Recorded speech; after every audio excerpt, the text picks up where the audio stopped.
Hello, Jen here with a layout for Stamp It Like It's Hot, as well as Baby Got Scraps, and I'm using my own sketch for the design. So for January, the challenge with stamping for Stamp It Like It's Hot is to stamp on photos. So I'm just going to get my Stays On ink. I think for me that's the best one that I have to stamp on pictures, because you definitely want something that is going to show up really nice and clear on your photo, but also dry nicely so that it doesn't smudge off or stay wet.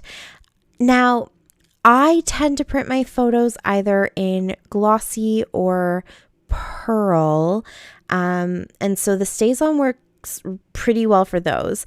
I would imagine it also is the same for matte, that it just works really nicely. It does take a little bit of time to dry because it doesn't fully absorb into the picture the way that it would absorb into paper, but I definitely think this is one that you're probably safe with. It doesn't smudge off, it doesn't rub off. Once it's dried, it's on there. So that is the one that I tend to choose. Definitely experiment if you don't have Stays On ink. You might have to just experiment with how long it is that you let them dry for and that kind of thing. Or maybe if you have, a test photo or some photo paper, you could experiment with your different inks and see which ones are going to work best for you. But I like the Stays On, and I wanted to stamp in white, and this is actually my only white ink. I do have a couple of cream colored ones, but they wouldn't have shown up nicely on these pictures. So this is my only white one.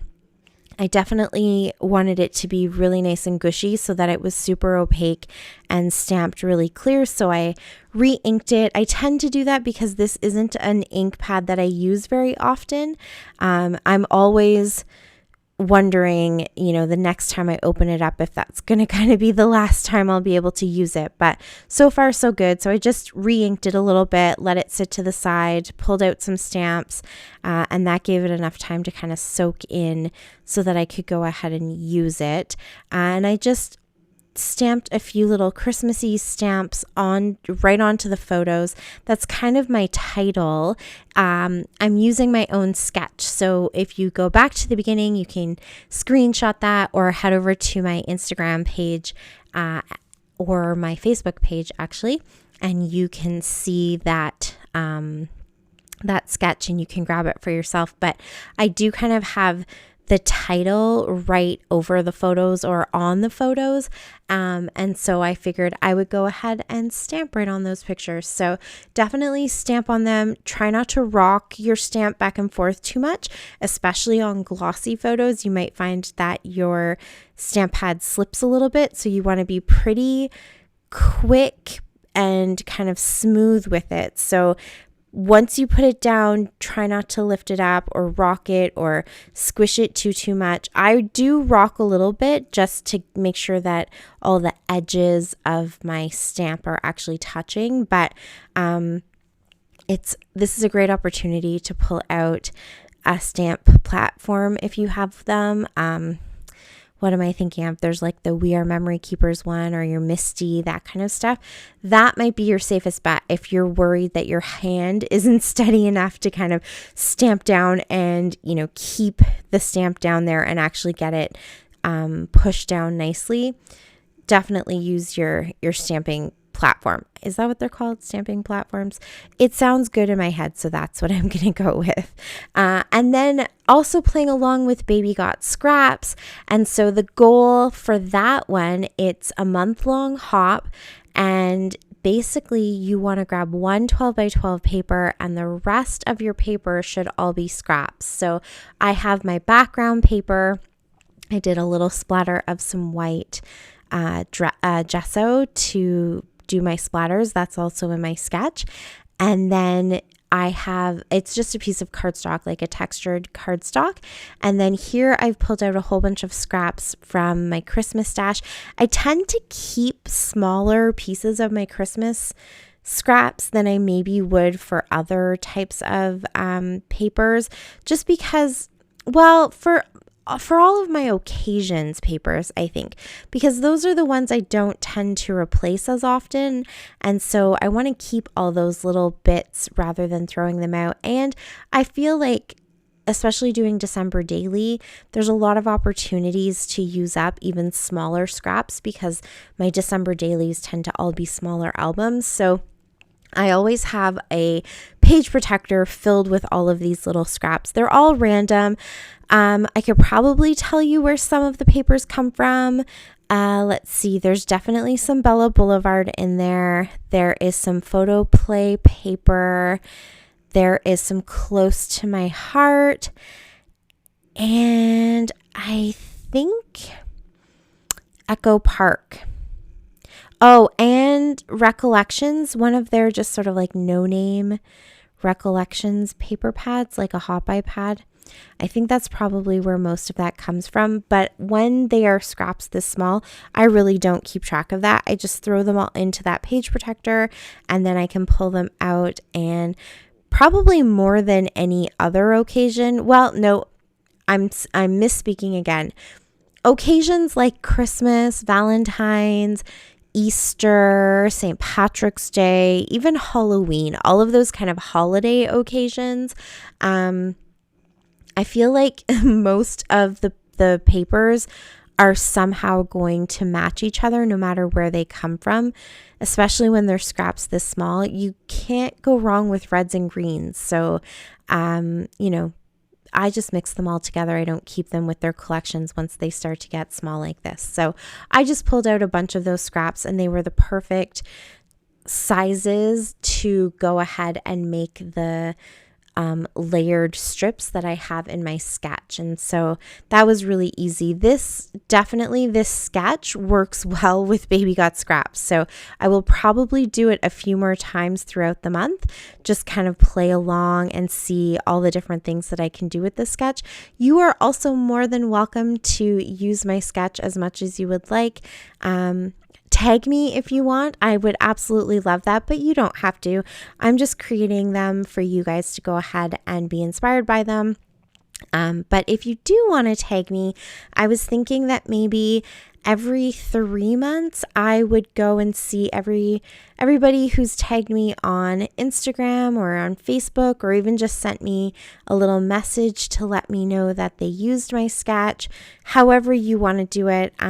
I think I'll put a little prize together for somebody. I'll draw from all the names of people who have let me know that they've used my sketch, and I'll draw a little prize. It won't be anything too big, but just kind of a thank you and show you my appreciation for all of the support that you guys have always offered me. I really, really love sketches. I've been having a lot of fun creating them. It's almost become like a I don't know, like a stress reliever for me. I like to kind of sit, and instead of doodling now, if I'm doodling or if I would be talking on the phone and doodling, for example, I used to do flowers and curlicues and swirls and leaves and that kind of thing. And now I find myself a lot of times just doodling layouts and kind of figuring out where I could put pictures and that kind of thing. So I've really been enjoying it, and I just thought I'd go ahead and share it with you guys. So use the sketch if you would like. And I think I will probably use it a few times because it definitely works well with the Baby Got Scraps. I think it's going to work well with Tuesdays in the Attic because I'm going to be cutting up a bunch of papers anyways. And so yes, I'm talking a lot about my sketch here and not a lot about the actual layout that I'm doing. So I've changed it up a little bit. I had these 2 pictures that I wanted to use. So rather than doing 3 smaller pictures like in the sketch, I'm just going to use these 2 photos.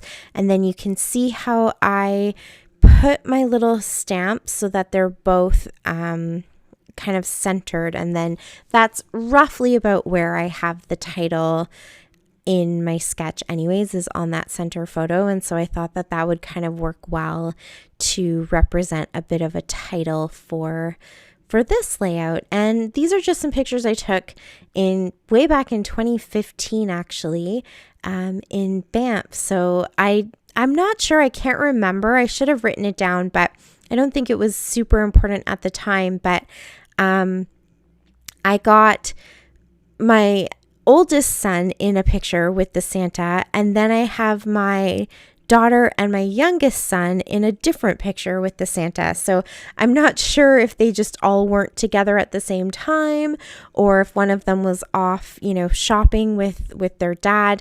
This is at a Christmas store that's in Banff, like a year-round Christmas store, but we go usually for Christmas, and the kids like to pick out some presents for me and my mom and stuff like that. So maybe they were, split up at one point, but I have the two pictures, so I thought that kind of works. They're all in the pictures together.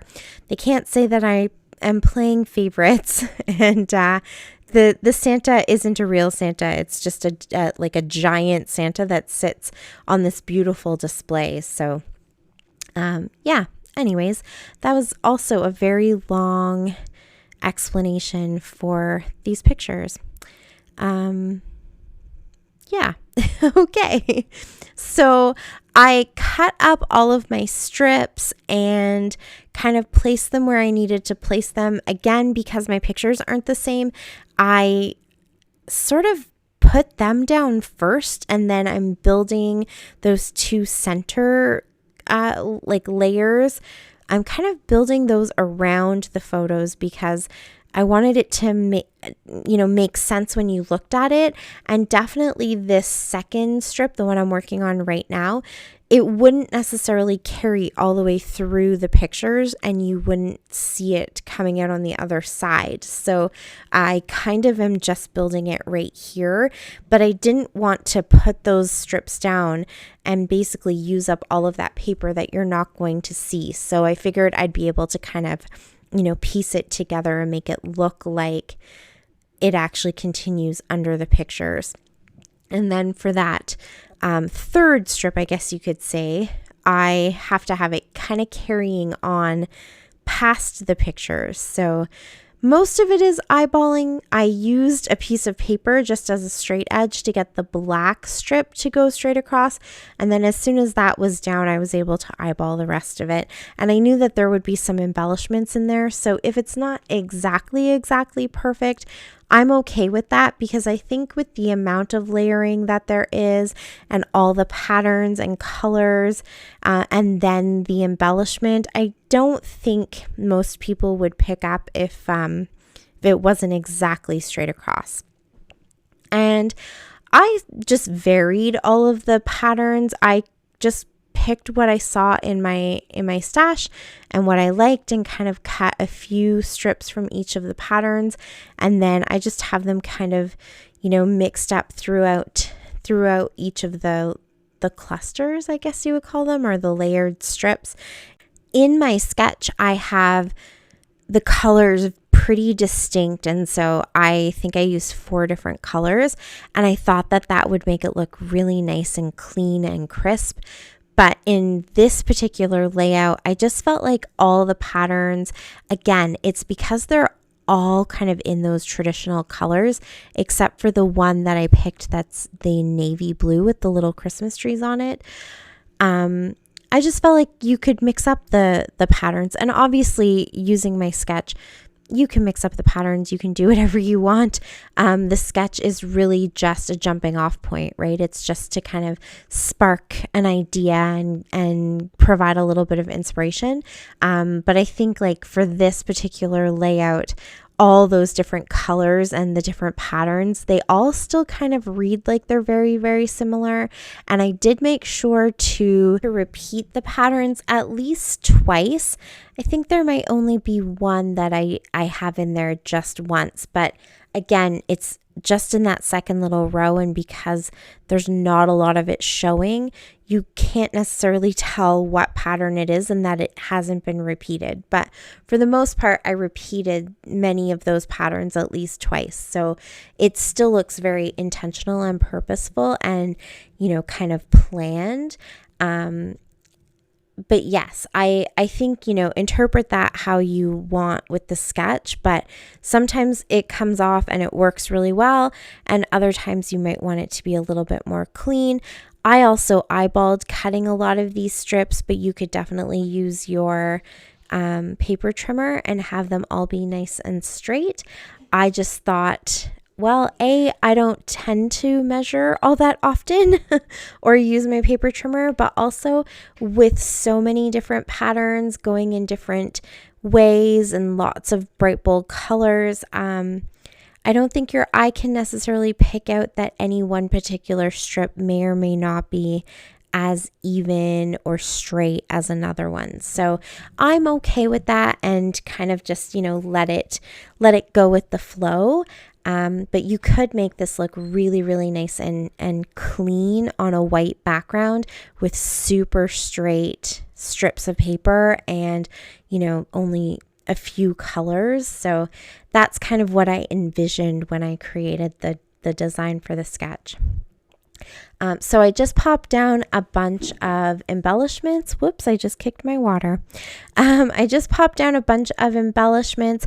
They're all scraps as well. So just, a few random chipboard pieces that I had on one little square of plastic, and then a couple little pieces from the scraps that I have in my Christmas stash.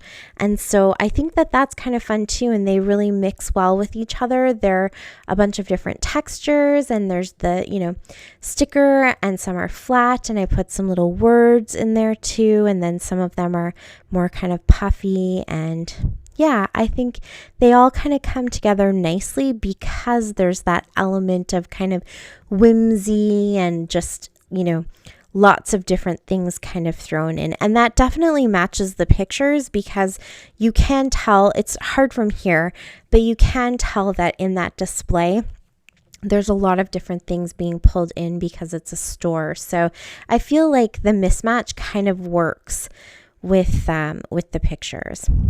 And so to finish it off here, I am just doing some outlining in the background and an extra splatter of some gold, and of course some sequins from Spiegel Mom Scraps.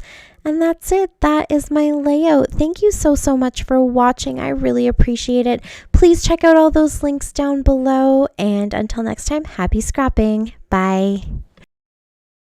Bye. Thanks to me. She button. Tell my channel.